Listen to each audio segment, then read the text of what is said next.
Hello everyone and welcome back. In today's video, I'll show you how to analyze documents with DeepSeek AI step by step. Whether you have a PDF, Word document, text file, report, or any other document, DeepSeek can quickly analyze the content, summarize the main ideas, identify key points, and explain the information in simple language.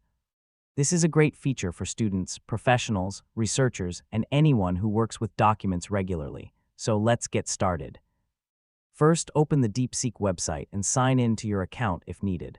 Once you're on the main chat page, click New Chat to start a new conversation. Now click the attachment icon and upload the document you want to analyze. DeepSeek supports common document formats such as PDF, docx, and TXT.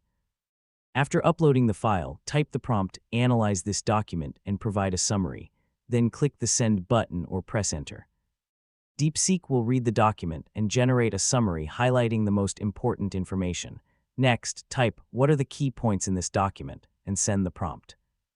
DeepSeek will list the main ideas and important details from the document.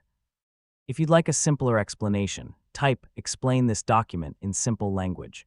DeepSeek will rewrite the information in a way that's easier to understand. Once you're satisfied with the results, you can copy the analysis and use it for your notes, research, presentations, or other projects. That's how easy it is to analyze documents with DeepSeek AI. Thank you for watching. If you found this tutorial helpful, don't forget to like the video, subscribe to the channel, and I'll see you in the next one.